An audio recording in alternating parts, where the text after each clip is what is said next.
Welcome to all of you. स्वागत है आप सभी लोगों का आज के इस सेशन लेक्चर 3 में, जहां पर हम बात करने वाले हैं डिटेल में कीज की और कीज कॉन्सेप्ट की। क्योंकि ताले को खोलने के लिए चाबी की बहुत जरूरत होती है, इसीलिए कीज पूरे डेटाबेस को अनलॉक करने के लिए, डेटाबेस के बारे में सब कुछ जानने के लिए आपको कीज के बारे में जानना बहुत जरूरी है। और कीज पूरे डेटाबेस, मतलब उस डेटाबेस क्या, उस टेबल का मुखिया होती हैं। जिस टेबल पर आप डेटा को रखने वाले हो, उसमें से कुछ निकालने वाले हो, कुछ इंसर्ट सर्च कुछ भी करने वाले हो, एक्स वाई जेड। तो कीज कोई छोटा मोटा रोल प्ले नहीं करती हैं, पूरा ड्राइवर हैं, ड्राइविंग सीट पे बैठी हुई हैं और आपकी टेबल को पूरा चला रही हैं। तो ड्राइवर जितनी मुस्तैद होगा और जितना अच्छा उसका ड्राइविंग पे कमांड होगा, आपकी गाड़ी उतनी तेज भागेगी। उसी तरीके से डेटाबेस के ऊपर भी सारे ऑपरेशंस की जिम्मेदारी की कॉन्सेप्ट और मुखिया को दे दी जाती है। यहां पर आज मैं बात करने वाला हूं कैंडिडेट की और बहुत छोटा सा, बहुत लंबा एक टॉपिक नहीं है, शॉर्ट टॉपिक्स में इसको तोड़ूंगा बिकॉज इंप्लीमेंटेशन भी चलेगा पैरेलल में। और डेफिनेटली आपको मेरा ये नया एक पिच करने का तरीका कैसा लगा, सर को जरूर बताइएगा आप। सर का मतलब ऐसा नहीं है कि मेरी बात नहीं होती है, हम लोग बात नहीं करते, बट आप लोग अपनी तरफ से बताते हो तो अलग मोटिवेशन जाता है। तो इसलिए क्योंकि हम यहाँ पर बहुत एक अलग लेवल पे डीबीएमएस पर बात करने वाले हैं, और किसी भी बच्चे को, चाहे वो नया हो, पुराना हो, रिपीटर हो, कुछ भी हो, लेकिन उसको बहुत कुछ नया मिलने वाला है बिकॉज इतने डीप लेवल पर जाकर उसने चीज़ों को नहीं देखा होगा। क्योंकि कहीं ना कहीं जब हम थ्योरेटिकल एनालिसिस करते हैं तो हमको नहीं पता रहता है कि एक्चुअल में चीज़ें चल कैसी रही होती हैं। लेकिन बहुत सारे बच्चों का ये क्वेश्चन आता है कि सर ठीक है, हम प्रैक्टिकल इम्प्लीमेंटेशन का करें क्या। तो हम पूरे कोर्स में प्रैक्टिकल इम्प्लीमेंटेशन की बात नहीं कर रहे हैं, हम आपको एक छोटा सा व्यू दे रहे हैं जिससे आपका जो फाउंडेशन है वो बहुत स्ट्रांग हो जाए और उस फाउंडेशन से आप इमेजिन करना सीख जाओ। फिर उसके बाद डेफिनेटली हम अपनी कॉन्सेप्ट्स की गाड़ी को धड़ाधड़ दौड़ाएंगे और आपको खूब सारे कॉन्सेप्ट सिखाएंगे। तो आपको डरने की जरूरत नहीं है कि ये प्रैक्टिकल कहाँ से आ गया है। आप पैरेलली में इसको अभी समझते रहिए, थोड़ा सा धैर्य बना के, जैसा हम कह रहे हैं वैसा करते रहिए। आप धैर्य बना के, आपको पेशेंस का रिजल्ट मिलेगा। आप सबसे पहले अपनी कंप्यूटर स्क्रीन पर पूरा साइलेंस माइंड मेंटेन करिए और ध्यान से पढ़िए व्हाट इज राइट कैंडिडेट की। तो मैंने भाई साहब एक शब्द लिखा है और वो जबरदस्त शब्द है अपने आप में। कैंडिडेट की या कह लो या की कह लो, एक ही बात होती है। तो बहुत लोगों को ऐसा डाउट आता है कि सर क्या की कह लें या कैंडिडेट की कह लें। भाई साहब एक ही बात है, ठीक है। और जो लोग कैंडिडेट होते हैं की बनने के, उनको कैंडिडेट कहा जाता है। जैसे जो लोग आपके दावेदार हैं, जैसे घर में ही है ना, तो कौन मुखिया बनेगा, कौन मुखिया बनेगा, 4 भाई हैं, तो हो सकता है जो सबसे रिस्पॉन्सिबल हो वो मुखिया बनाया जाए। तो जस्ट लाइक द कैंडिडेट की, नंबर ऑफ मेंबर्स जो है वो कैंडिडेट की के लिए एलिजिबल हैं। तो सारे के सारे कैंडिडेट जो की के लिए एलिजिबल हैं उनको कैंडिडेट की कह दिया जाता है। और उसमें भी सबसे मोस्ट डिजर्विंग कैंडिडेट को हम प्राइमरी की कह देते हैं, प्राइम मिनिस्टर कह देते हैं, मुखिया कह देते हैं टेबल का। अब इस पूरी बात को जरा ध्यान से समझें। मैंने यहां पर एक वर्ड लिखा हुआ है, minimum number of columns to identify a row uniquely. आप सिंपली, आपके पास हजारों लाखों रोज होंगी किसी टेबल में, उसमें से आप कोई एक रो को पकड़ के खींचना चाहते हैं, फेच करना चाहते हैं, बिकॉज वो एक पूरी रो एक पूरी इंफॉर्मेशन को बताती है। तो ऐसा नहीं है कि रो आधी फेच होके आती है, रो पूरी फेच होके आती है। ठीक है, जब भी आप रो को फेच करेंगे, रो का मतलब ही है पूरी की पूरी इंफॉर्मेशन। अब अगर आप इस टेबल में देखने आते हैं तो इस टेबल में आप रो 1 को देखें, रो 2 को देखें, रो 3 को देखें और रो 4 को देखें। तो रो 1, रो 2, रो 3, रो 4, 4 रो आपके सामने है। और ऐसा नहीं है कि रो 1 में कुछ पार्ट किसी और चीज का है, कुछ पार्ट किसी और चीज का है। अगर आप ऐसा कहो कि नहीं ये 4 कॉलम किसी और चीज के हैं, ये 3 कॉलम किसी और चीज के हैं, बिल्कुल ऐसा नहीं है। ठीक है, मैंने ऊपर अभी आधार नंबर नहीं लिखा है, आप आधार भी लिख सकते हो स्कीमा में। तो आप आधार यहाँ पे लिख सकते हो और आधार नंबर ये राइट डाउन। अब मजे की बात है, ऐसा नहीं है कि टोटल 7 कॉलम्स हुए आपके। अब ये 7 कॉलम्स में आप ऐसा नहीं कह सकते कि ये 4 कॉलम किसी एक चीज के हैं और 3 कॉलम किसी एक चीज के हैं। नहीं, ये पूरे 7 कॉलम किसी एक बंदे को ही रिप्रेजेंट कर रहे हैं, किसी एक एम्प्लॉय को ही रिप्रेजेंट कर रहे हैं और किसी एक एम्प्लॉय के लिए ही बनाए गए हैं। तो सिंपल सी बात है कि एक पूरी रो किसी एक एम्प्लॉय के पूरे डिटेल को होल्ड कर रही है। तो आप इसमें बिल्कुल ऐसा ना समझें कि ये चीजें इंटरलिंक्ड नहीं है। ये पूरी की पूरी 7 इंफॉर्मेशन 1 2 3 4 5 6 7 इंफॉर्मेशन इंटरलिंक्ड है। ऐसे ही ये दूसरी 7 इंफॉर्मेशन इंटरलिंक्ड है। ये किसी तीसरे एम्प्लॉय की पूरी इंफॉर्मेशन इंटरलिंक्ड है, चौथे एम्प्लॉय की पूरी इंफॉर्मेशन इंटरलिंक्ड है। अब यहां पर ये मिनिमम नंबर ऑफ कॉलम्स का फंडा क्या है? ये मिनिमम नंबर ऑफ कॉलम्स का मतलब होता है कि जब कैंडिडेट की बात चलती है तो कैंडिडेट की में अगर आप यहां पर देखने आते हैं तो employ ID is also the candidate who deserve for a key. Candidate है वो की बनने का, और फोन नंबर भी एक कैंडिडेट है जो की बन सकता है, और आधार नंबर भी है जो कैंडिडेट है जो की बन सकता है। ये 3 लोग डिजर्विंग कैंडिडेट हैं की बनने के। बट ये अपने आप में मिनिमम कॉलम है, बिकॉज एम्प्लॉय आईडी में कॉलम 1 इन्वॉल्व है, फोन नंबर में कॉलम 1 इन्वॉल्व है, आधार नंबर में कॉलम 1 इन्वॉल्व है।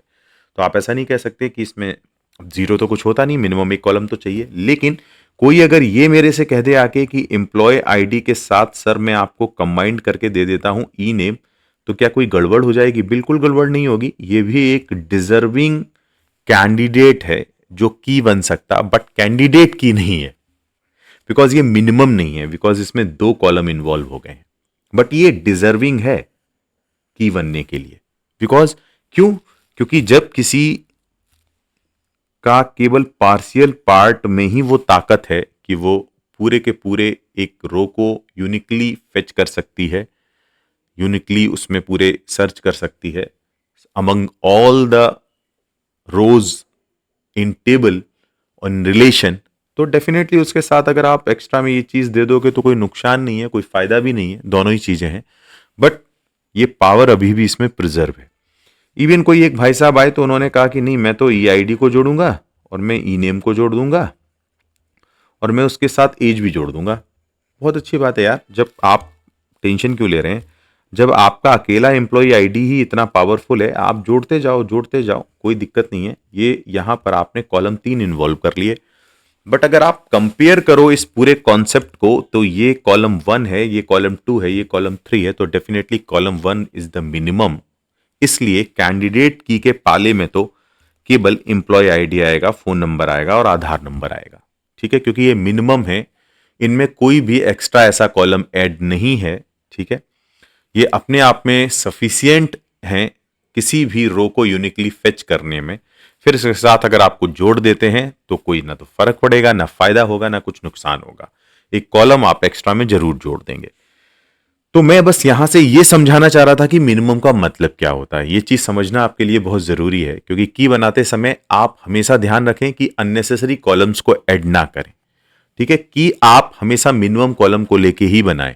तो ये आपको पता कैसे लगेगा? ये डेटाबेस की प्रॉपर्टी को देख के, ये टेबल की प्रॉपर्टी को देख के आप आइडेंटिफाई कर सकते हो। यहाँ पे ये कोई इसका रॉकेट साइंस, इसका कोई अलग से गणित नहीं है, इसका कोई मैथमेटिक्स नहीं है कि की कैसे पता की जाती है। आप धीरे धीरे देखेंगे कि जैसे हम डीबीएमएस में आगे बढ़ते जाएंगे, आप की को चुटकियों में एक जस्ट चुटकी बजाओगे और की तुरंत आपके सामने हाजिर हो जाएगी।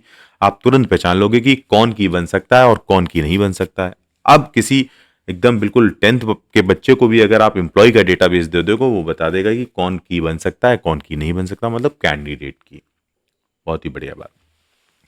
अब इसमें एक चीज नोटिस करने वाली आपने ये देखी होगी कि अगर फोन नंबर को आप देखो तो फोन नंबर में भी कभी कभी नल हो सकते हैं।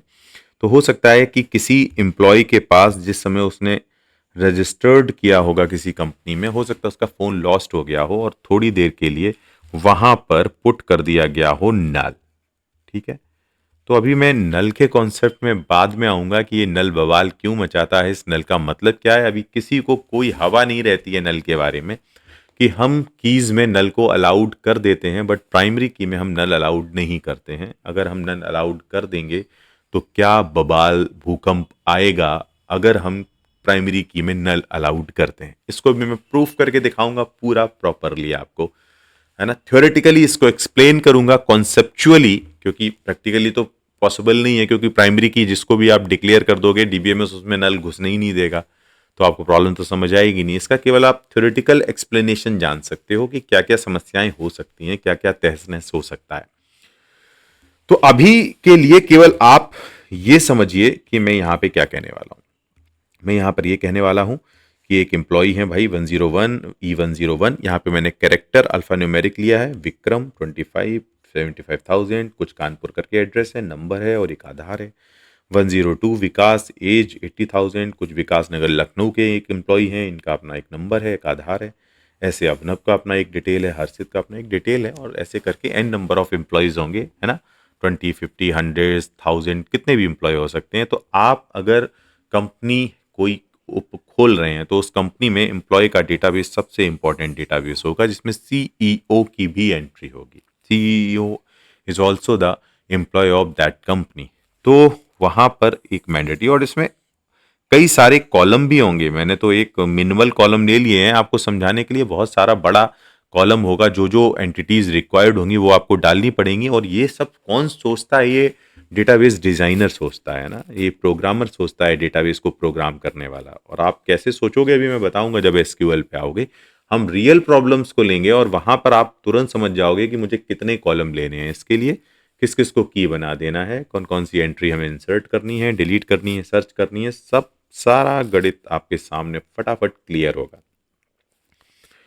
अब मजे की बात यह है कि यहां पे अगर फोन नंबर नल हो सकता है तो भाई साहब ये हमारा सबसे मोस्ट एलिजिबल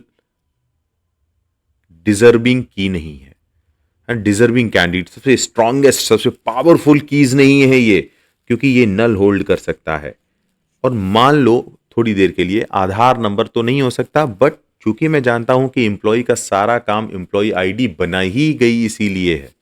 एम्प्लॉय आईडी का एग्जिस्टेंस केवल एम्प्लॉय के लिए ही है, एम्प्लॉय के बाहर एम्प्लॉय आईडी का कोई एग्जिस्टेंस नहीं, आधार का तो हर जगह है।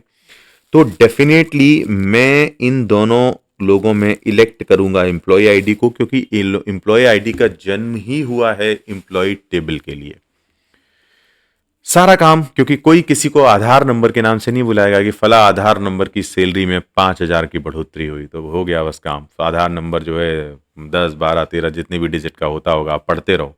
तो बार बार आप आधार नंबर को इंट्रोड्यूस नहीं कर सकते कि आधार नंबर इस वाले का नाम चेंज कर दिया गया, आधार नंबर इस वाले का फला फला में प्रमोशन हो गया।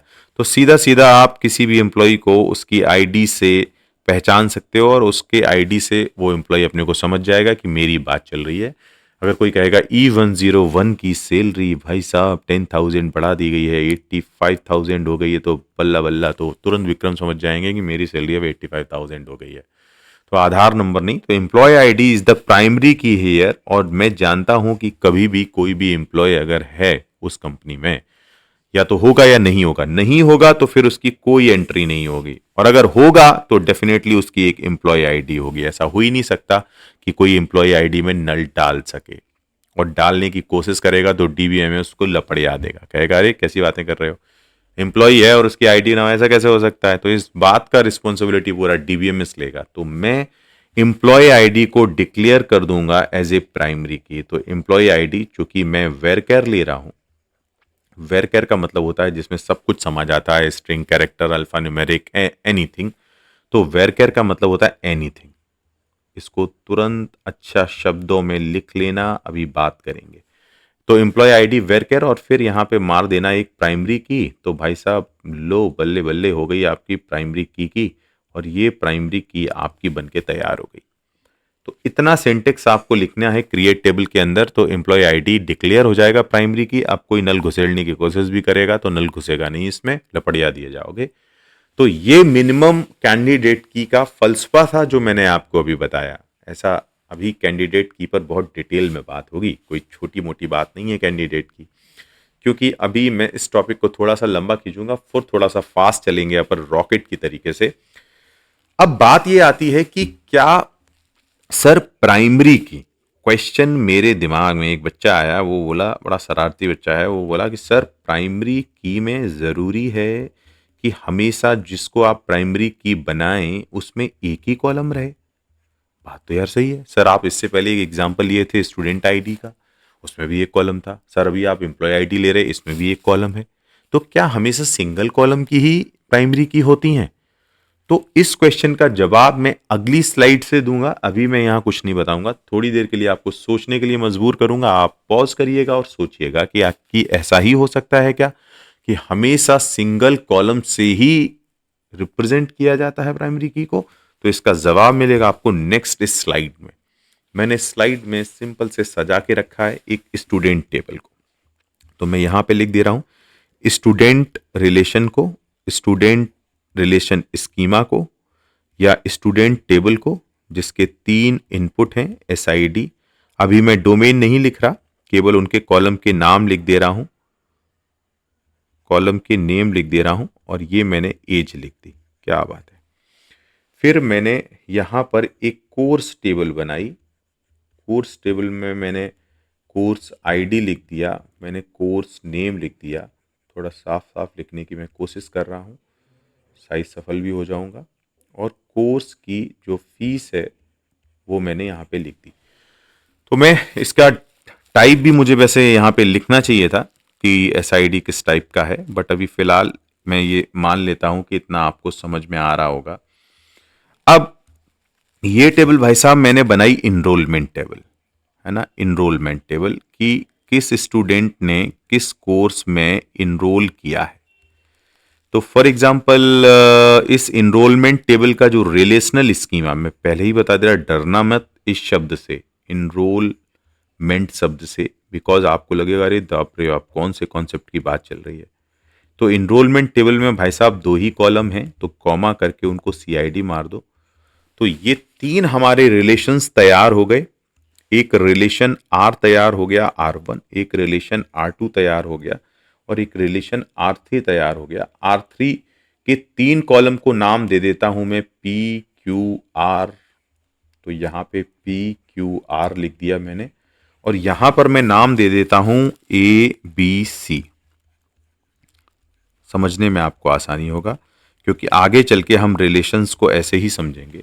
और ये R2 में मैं चिपका देता हूं क्योंकि ये सिंपल, इससे पहले कि इनरोलमेंट टेबल पर मैं आऊं, मैं आपको ये बताना चाहूंगा कि स्टूडेंट टेबल में कौन हमारा प्राइमरी की बनेगा। तो प्राइमरी की तो केवल भाई साहब एक ही है, कैंडिडेट की और प्राइमरी की दोनों एक ही हैं, एसआईडी। सो रेड मार्क में कर दिया एसआईडी को, यहाँ पे कोर्स आईडी, तो कोर्स आईडी हमारा प्राइमरी की बन गया।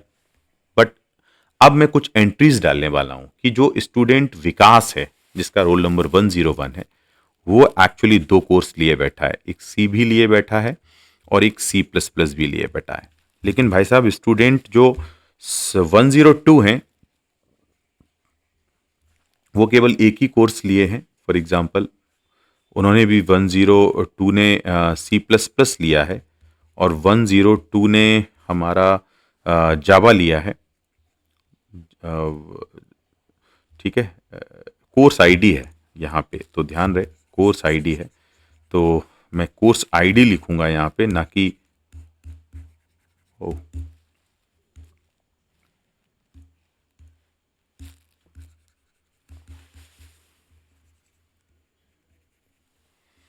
तो इसने C101 लिया है और C102 भी लिया है, और 102 ने सपोज C102 लिया है और C103 लिया है, और इसने 103 राम ने केवल 10 C103 लिया है। सो you can say yes sir 101 ने आपका 2 कोर्स पकड़ा है। सो यू कैन से 101 ने आपका 2 कोर्स लिया है। तो इसको ऐसे मैं समझाऊंगा कि 101 ने C101 कोर्स भी लिया है और C102 कोर्स भी लिया है, और 102 ने भी 2 कोर्स लिए हैं, C102 2 लिया है और C103 लिया है, और C103 ने आपका कोर्स लिया है केवल C103, that is simple thing. वाह, ठीक है, ये आप डायरेक्टली यहाँ से समझ सकते हो। तो आपको बीच में एक टेबल की ज़रूरत पड़ गई जिसको इनरोलमेंट टेबल कहा, और आप इसकी प्राइमरी की जब देखने जाओगे तो एक मजे की बात आपको यहाँ पे दिखेगी कि एसआईडी में रिपीटेशन चल रहा है, सीआईडी में रिपीटेशन चल रहा है। कहना क्या चाह रहे हैं सर आप? सर एसआईडी में देखो 10101 दो बार आ गया तो डेफिनेटली अकेला एसआईडी प्राइमरी की नहीं बन सकता। सीआईडी में भी देखें अगर आप 102 दो बार आ गया तो डेफिनेटली सीआईडी भी हमारा अकेला प्राइमरी की नहीं बन सकता है। तो सिंगल कॉलम प्राइमरी की अब बनने का पावर खो चुका है बिकॉज रिपीटेशन आ रहा है, और ये रिपीटेशन जेन्युइन है कि एक स्टूडेंट मल्टीपल कोर्स ले सकता है या एक कोर्स मल्टीपल स्टूडेंट्स के थ्रू इनरोल किया जा सकता है। फॉर एग्जाम्पल एक स्टूडेंट ने डीए का पेपर भी भरा है, एक स्टूडेंट ने सीएस का पेपर भी, गेट सीएससी भी भरा है। तो एक स्टूडेंट मल्टीपल कोर्सेस ले सकता है या एक कोर्स मल्टीपल स्टूडेंट के थ्रू लिए जा सकते हैं। तो ये तो एक जेन्युइन एस्पेक्ट है, ये एक जेन्युइन वो है, कोई प्रॉब्लम नहीं है, ये एक ऐसा जेन्युइन सिनेरियो है। अगर ये जेन्युइन सिनेरियो है तो रिपीटेशन आपको दिखेगा, ये रिपीटेशन प्रॉब्लम नहीं है यहाँ पे। रिमेंबर दैट, ये रिपीटेशन प्रॉब्लम नहीं है, ये रिपीटेशन एक प्रैक्टिकल सिनेरियो है, ठीक है, ये एक रियलिटी है। तो रिपीटेशन यहाँ पे रियलिटी है। तो अब इस रियलिटी को हैंडल कैसे करें? इस रियलिटी को हैंडल करते समय किसी बच्चे के दिमाग में एक चीज चमकी, क्या कि अगर मैं दोनों को कंबाइंड कर देता हूं तो डेफिनेटली मुझे क्या दिखेगा कि अब कोई भी कॉम्बिनेशन मुझे डुप्लीकेट नहीं दिखाई देगा। यानी अगर 101 के साथ C101 जुड़ा है तो कहीं दो पूरी टेबल में 101 के साथ फिर से C101 नहीं दिखेगा। तो अगली बार अगर आप इस जगह पे देखें तो 101 जी तो 1 दिख रहा है आपको, लेकिन 101 की जगह अब C102 आ चुका है, C101 नहीं दिखा आपको। तो इसका मतलब अब ये पूरा दूसरा कॉलम अलग हो चुका है, क्योंकि पार्शियल पार्ट मैच कर जाने से आप ये नहीं कह सकते कि पूरी की पूरी एंट्री मैच कर गई। तो आप ऐसा नहीं कह सकते कि ये एंट्री और ये एंट्री बिल्कुल एक जैसी हैं, बिल्कुल अलग अलग हैं। रो 1 और रो 2 उनके कुछ पार्शियल पार्ट तो मैच कर रहे हैं लेकिन कंप्लीटली वो मैच नहीं कर रही हैं। तो पार्शियल पार्ट मैच करने से आप ये निष्कर्ष नहीं निकाल सकते कि वो कंप्लीटली मैच कर रही हैं। ऐसे ही आप किसी चीज में देख लो, यहां 102 मैच कर रहा है, ठीक है, लेकिन आगे 102 जो है वो 103 हो चुका है। तो मजे की बात है कि अब आपको ये कंबाइंड करना ही पड़ेगा, और जब आपको ऐसा पूरी टेबल में दिखे कि हर जगह रिपीटेशन पॉसिबल है तो आप कुछ मत करना, सारे कॉलम्स को कंबाइंड कर देना और उनको एक प्राइमरी की डिक्लेयर कर देना, आपका झंझट खत्म हो जाएगा। यहां पर एक्चुअली में दो ही कॉलम है तो आपने दोनों कॉलम को कंबाइन कर दिया। अब इस बात की गारंटी हो गई कि ये मिलके एक प्राइमरी की बना ही देंगे। ऐसा आपको करना पड़ेगा। तो जैसे ही आपने ऐसा किया तो आपने देखा कि अब दोनों का रिपीटेशन हर जगह आपको नहीं दिखेगा, ठीक है। तो अब ये प्राइमरी की घोषित किए जा सकते हैं, और ये प्राइमरी की को बोलते हैं हम कंपोजिट प्राइमरी की। कंपोजिट प्राइमरी की, क्या बात है, कंपोजिट प्राइमरी की, जिसमें एक कॉलम इन्वॉल्व ना हो, जिसमें more than one column involve हो, जिसमें more than one column involve हो, जिसमें more than one column involve हो। रिमेंबर, तो यहां पर प्राइमरी की में दो कॉलम इन्वॉल्व है, यहां प्राइमरी की में एक कॉलम इन्वॉल्व है, यहां प्राइमरी की में एक कॉलम इन्वॉल्व है। तो ये तो हमारी ये वाली प्राइमरी की कॉम्पोजिट नहीं है, ये वाली प्राइमरी की कॉम्पोजिट नहीं है, बट ये वाली प्राइमरी की हमारी कॉम्पोजिट प्राइमरी की है, because it has more than one, और केवल दो नहीं, तीन भी हो सकते हैं, चार भी हो सकते हैं, पांच भी हो सकते हैं, बट मोर देन वन होने चाहिए। ऐसी सिचुएशन में आप एक चीज और नोटिस कर रहे होंगे कि रिलेशन जो R2 है उसकी डिपेंडेंसी R1 पे भी है, और रिलेशन R2 की डिपेंडेंसी हमारी R3 पे भी है। तो बड़े मजे की बात है कि यहाँ पर ए भाई साहब होंगे, यहाँ पर पी भाई साहब होंगे, तो ए कॉमा पी लिख दो। तो अब आप देखेंगे कि रिलेशंस में भी आपस में रिलेशंस टेबल्स में भी आपस में रिलेशनशिप होती है। तो जो टेबल T1 है और जो टेबल T2 है और जो टेबल T3 है, वो T2 जो है वो रिलेटेड है T1 से भी और T3 से भी। तो T1 और T2 T3 इससे आपकी T2 जो है वो रिलेटेड है। दैट्स वाई इन टेबल्स के बीच में भी रिलेशंस है। दैट रिलेशंस वर्ड का मतलब और आपको अच्छे से समझ में आया होगा। एक तो ये इनसाइड टेबल के इंफॉर्मेशन आपस में रिलेटेड है। 101 is related to Vikas and 21 is also related to the Vikas. And tables के बीच में भी आपस में रिलेशन है। This 101 is related to this 101 and this C101 is related to C101। So you can say yes sir कि आपस में टेबल का डेटा भी इंटरलिंक्ड हो सकता है, रिलेटेड हो सकता है। That's why the relational database का बहुत मीनिंग अब आपको क्लियर कट समझ में आ रहा होगा। तो यहां से आपको ये चीज क्लियर हुई होगी। अब मैं आपको एक शॉर्ट पॉइंट और बताऊंगा और आपको बहुत मजा आएगा उस शॉर्ट पॉइंट को डिस्कस करने में कि फॉर एग्जांपल आपने एक ऐसी टेबल बनाई कि जिसमें ना चाहते हुए भी मान लेते हैं ये रिलेशन आर है और यहां पर एक कॉलम ए है, एक कॉलम बी है, एक कॉलम सी है और एक कॉलम डी है।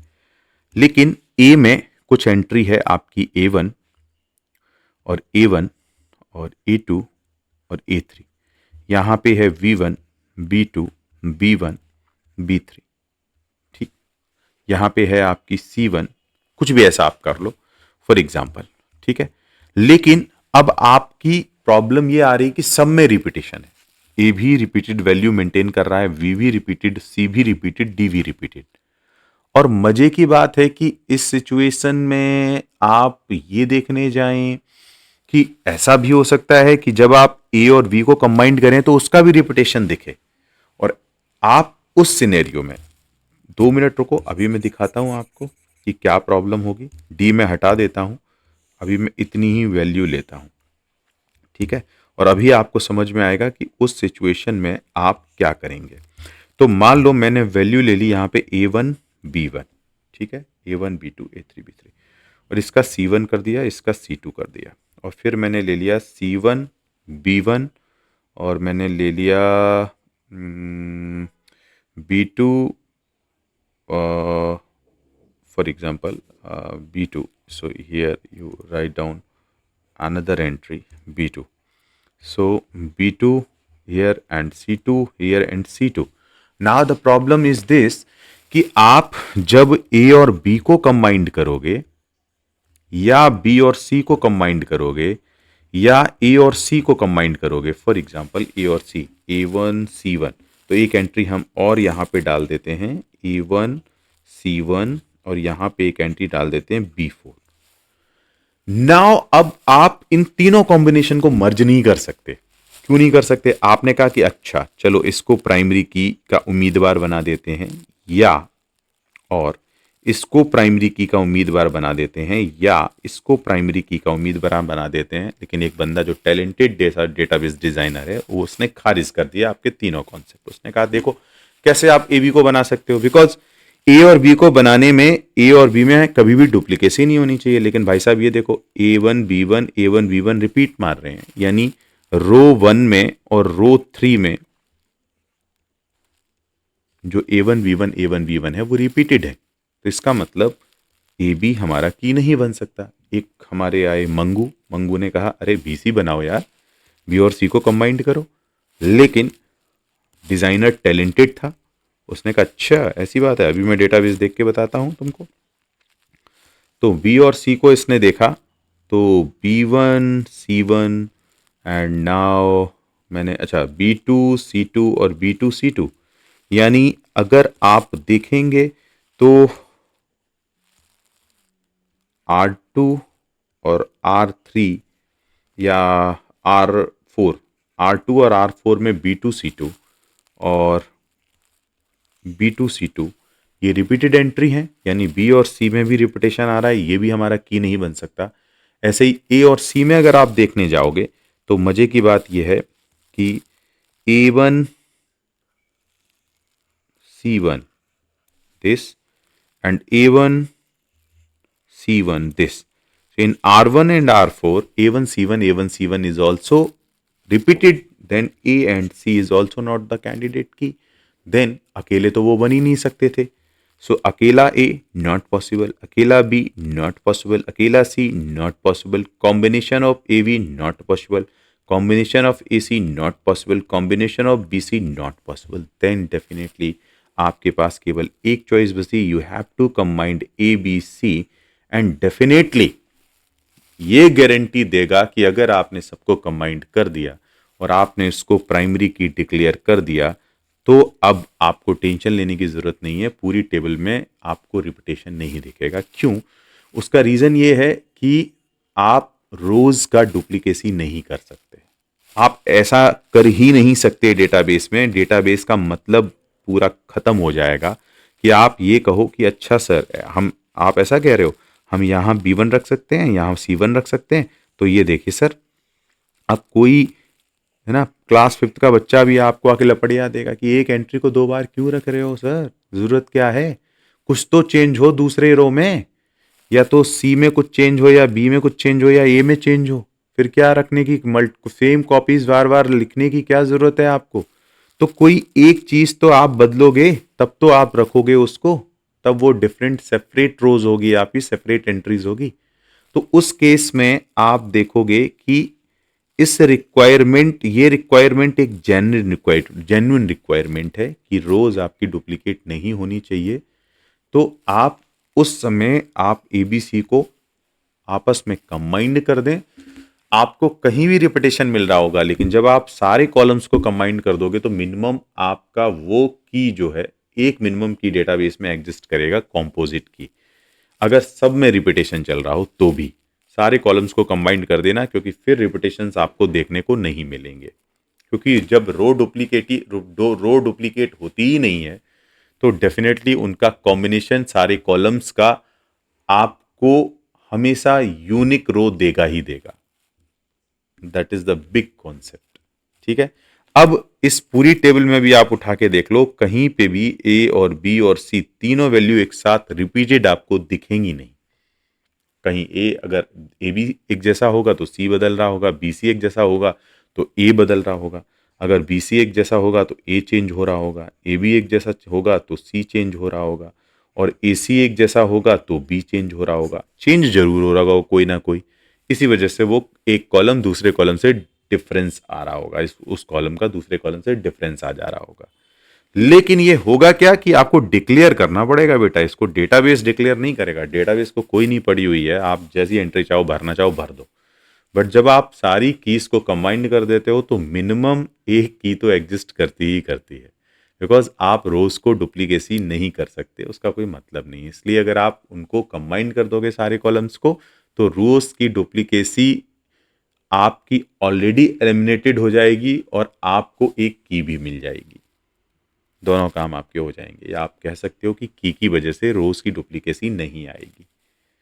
ठीक है, दोनों कॉन्सेप्ट एक दूसरे से जुड़े हुए हैं, समझने वाले समझ गए होंगे। थोड़ा विचार करना, मंथन करना, समझना, और इस कॉन्सेप्ट को मैं आपको इम्प्लीमेंट करके भी दिखाऊंगा, प्रैक्टिकल एलेबोरेट करके भी दिखाऊंगा इस पूरे पार्ट को लेक्चर 3 के भी, कि कैसे आप कॉम्पोजिट प्राइमरी की और सिंपल प्राइमरी की में डिफरेंस करना सीखें, कैसे कैंडिडेट की में इलेक्ट कर पाएं सबसे पावरफुल प्राइमरी की, सबसे पावरफुल कैंडिडेट की को प्राइमरी की इलेक्ट कर पाएं, और प्राइमरी की में कभी भी नल नहीं आ सकते, कैंडिडेट की में नल आ सकते हैं, लेकिन कैंडिडेट की एक थ्योरेटिकल कॉन्सेप्ट है एक्चुअली में। ठीक है, तो आप उसके चक्कर में मत पड़ना कि अरे सर प्राइमरी की फिर करती क्या होगी, अगर वो कैंडिडेट की करती क्या होगी, जो प्राइमरी की नहीं बन पाती हैं वो सेकेंडरी की यूज होती हैं ना, वो प्राइमरी की नहीं बन पाई वो सेकेंडरी की होती हैं।